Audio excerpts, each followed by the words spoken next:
On Get Up, 3 huge holdouts as this NFL preseason continues. 2 of them pass rushers in Kansas City, Chris Jones. In San Francisco, Nick Bosa. And then on the other side of the line of scrimmage, the Cowboys' great offensive lineman, Zack Martin. He may be their most important player. Louis Riddick, of these holdouts, which one gives you the most concern? Without a doubt for me, Greeny, it's Chris Jones. Look, this guy was the leading sacker in the NFL amongst defensive tackles last year with 15 and a half. And when you talk about ball disruptions, this guy had 7 when you're talking about batted passes, tip passes, passes defense. And look, that's about as good as it gets for a guy who's a combination defensive tackle, defensive end. Starts off as defensive tackle, moves to defensive end in some rundown situations, but a guy who they move up and down the line of scrimmage. And when you couple it with the fact that Charles Omenihu, their key free agent signing from San Francisco, who's now suspended for the first 6 games for violation of the personal conduct policy, and Chris Jones was one of the very best in the NFL in terms of pass rush win rate. I think he was 11th in the NFL amongst all pass rushers, ahead of Nick Bosa. You tell me right now, when you're talking about the Kansas City Chiefs trying to defend their Super Bowl title run, where the pass rush is going to come from. Is it just going to be George Karlaftis? If this thing bleeds into the season, that's a major, major blow to a key component of any defense in the NFL, let alone the reigning defending champions. Absolutely. So, Jeff Darlington, where do we stand with Chris Jones?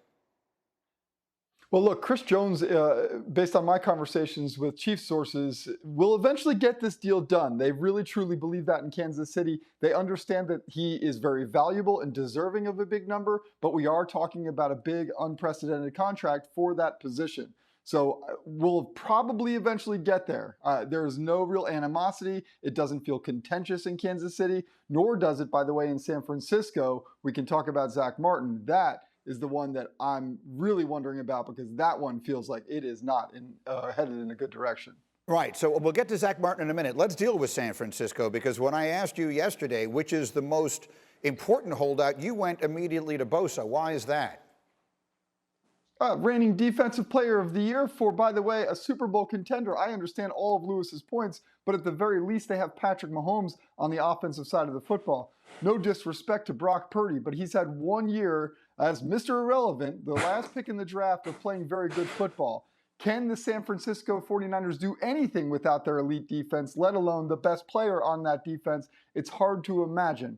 So I would say Nick Bosa is probably the biggest issue when I see contract holdouts. That being said, certainly understand what Lewis is saying with Chris Jones' impact as well. Yeah. And look, we're splitting hairs between which is the most important, both of them critical components. And I see what, Lewis, I see Jeff's point, which is the 49ers are a team that are counting on getting where they want to go because of that defense. And every year that Bosa has been healthy in his career, they have made deep playoff runs, including one to the Super Bowl. Well, how would you describe the significance of this? If he's not there, then what?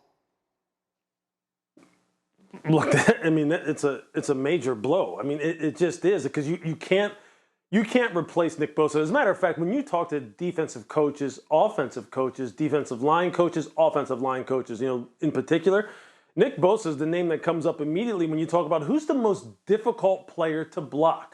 When it's 3rd down, 3rd and 6 plus, and your quarterback's taking a 5-7 step drop in the pocket, who's the most difficult guy to block? Who do you worry about the most?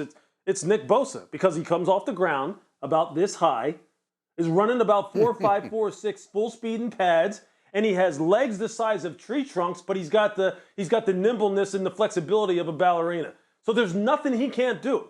As far as being that one guy who you would go, of all the pass rushers in the NFL, who's the guy that scares you the most? You rush with 4, block with 5. Who is the guy that worries you the most? It is Nick Bosa.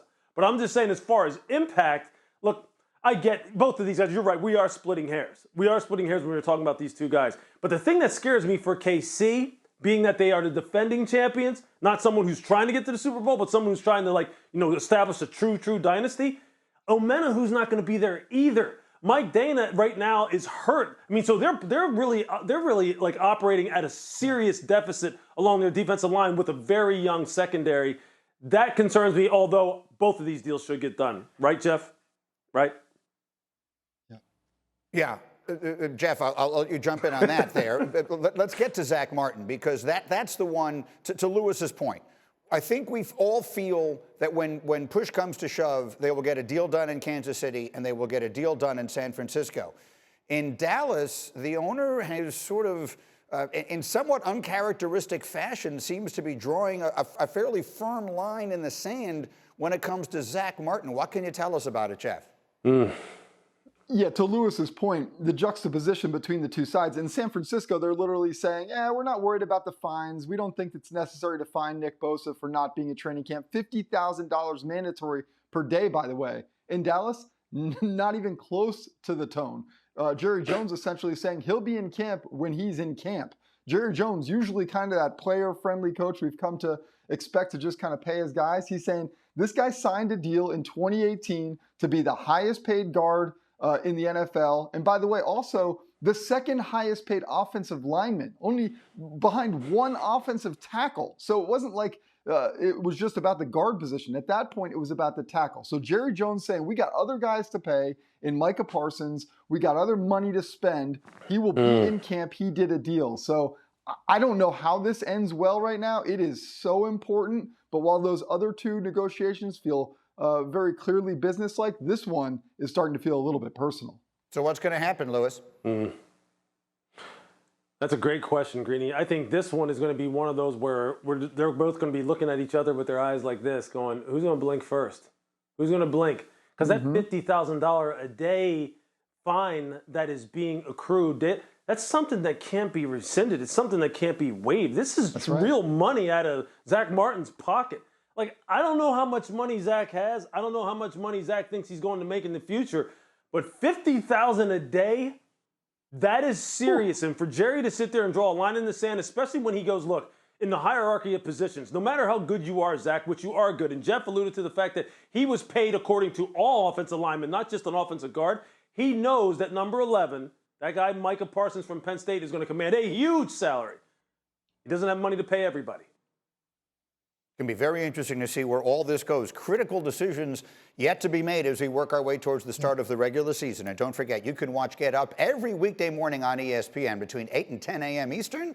And stay tuned for more exclusive Get Up content on YouTube as well.